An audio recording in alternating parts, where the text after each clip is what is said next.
রমজান আমাদের শিক্ষা দেয়। রমজান যাওয়ার সময় আমাদের বলে যায় যে তোমাদের কাছ থেকে আমি বিদায় নিলাম, তোমাদের কাছ থেকে চলে গেলাম। এ ভাই একটু কথাটা শোনেন না।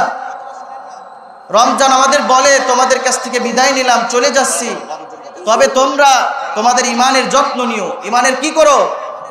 শোনে না, ইমানের যত্ন নিও তোমরা। আর রমজান বলে যায় তোমরা ইমানের যত্ন নাও, আর আমি তোমাদের শিখাই গেলাম যেভাবে তোমরা রমজান মাসটা কাটালে সেভাবেই বাকি মাসগুলো তোমরা কাটাও। সম্মানিত ভাই, আগামী বছর রমজান পাবো কিনা এর কোনো নিশ্চয়তা গ্যারান্টি আমাদের নাই। এজন্য আমাদের কাজ হবে আজকে থেকেই যে আমরা নিয়ত করে ফেলি যে আমার জীবনে নামাজ কাজা করব না, জীবনে নামাজ কাজা করব না, শরিয়াত বিরোধী কোনো কাজ করব না, অন্যায় করব না, জুলুম করব না, কারোর উপরে নির্যাতন করব না। এটা আমাদের শোভা পাই না। সম্মানিত ভাই, ঈদ হলো তাদের জন্য যারা হলো তাকওয়া অবলম্বন করেছে। অনেক মানুষ এখানে আসে কিন্তু রোজা রাখেনি, কিন্তু ঈদগাহে এসে ওদের মনের মধ্যে কিন্তু একটা চূড়া চূড়া ভাব যে ধুর, সবাই তো জানে যে আমি রোজা, সবাই না জানলেও তো আমি তো জানি যে আমি রোজা নেই। চোর চোর একটা ভাব আছে কিন্তু, ঠিক কিনা? এজন্য ভাই, ঈদ তাদের জন্য যারা নিয়ত করে ফেলেছে আর গুনাহ করব না, আর অপরাধ করব না, আর নফসের উপরে জুলুম করব না। ঈদ হলো তাদের জন্য। ঈদ তাদের জন্য না যারা হলো গান বাজনা করবে ঈদের নামাজ শেষ করে, তাদের জন্য ঈদ না। গান বাজনা যেখানে হবে সেখানে কিন্তু বাধা দিবেন। আপনার সন্তান ছাড়া অন্য কেউ কিন্তু এখানে গান বাজনা করতে আসে না।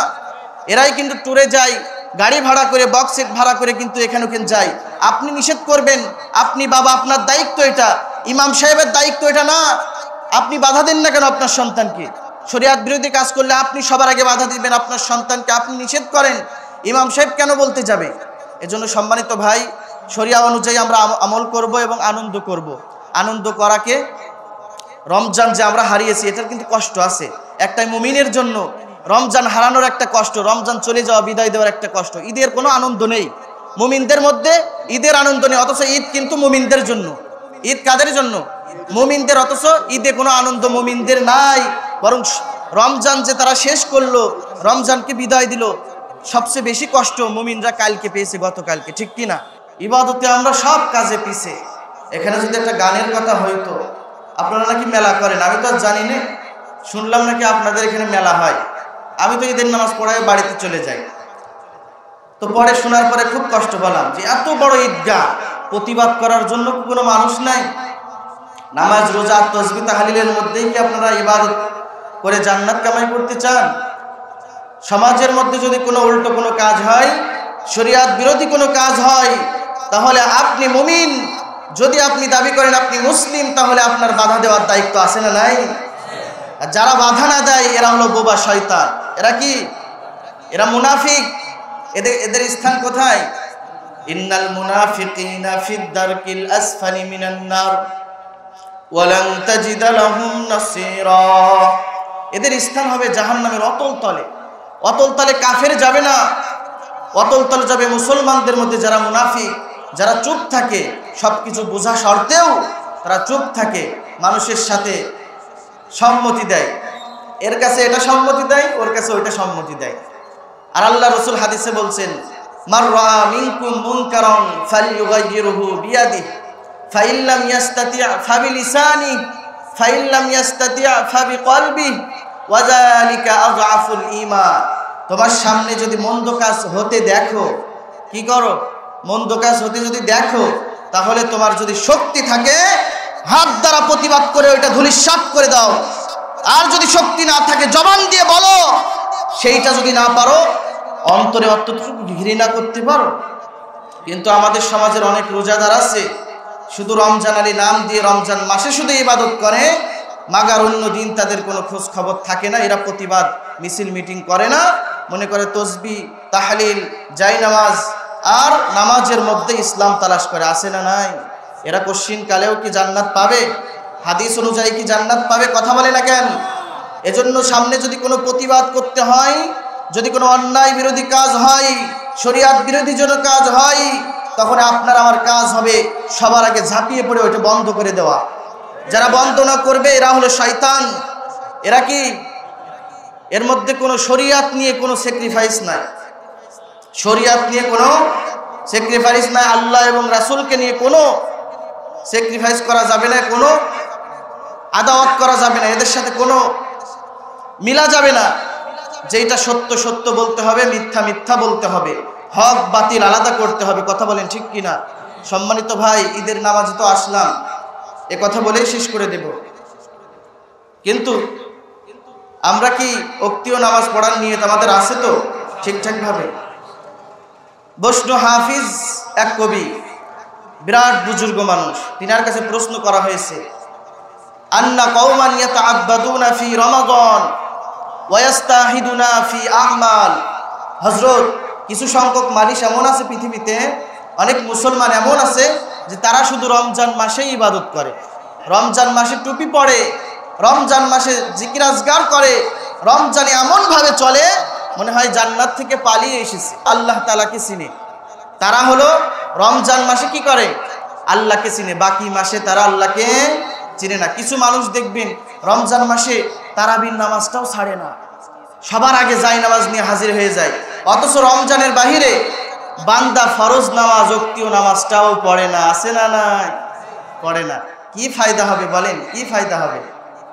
এজন্য মিশকাত শরীফের একটা গ্রন্থ ব্যাখ্যার মধ্যে এসেছে, মাজাহিরে হক নামক একটা কিতাবের মধ্যে এসেছে, আরবি একটা কবিতা, লাইসাল ঈদু লিমান লাবিসাল জাদীদ ওয়া ইন্নামাল ঈদু লিমান লামিনাল ওয়াঈদ। আরবি কবিতা এমন আছে, ঈদ তো তাদের জন্য না, ঈদ তাদের জন্য না যারা হলো নতুন পোশাক পরলো, নতুন পোশাক কিনলো, মার্কেট করলো। কিছু মহিলা আছে রমজানের 1 তারিখ থেকে, রমজানের 1 তারিখ থেকে, 1 রোজা থেকে মার্কেট শুরু করে, 30 রোজার আগ পর্যন্ত তাদের মার্কেট শেষ হয় না। আছে না নাই? আর এক একজনের বাজেট কি?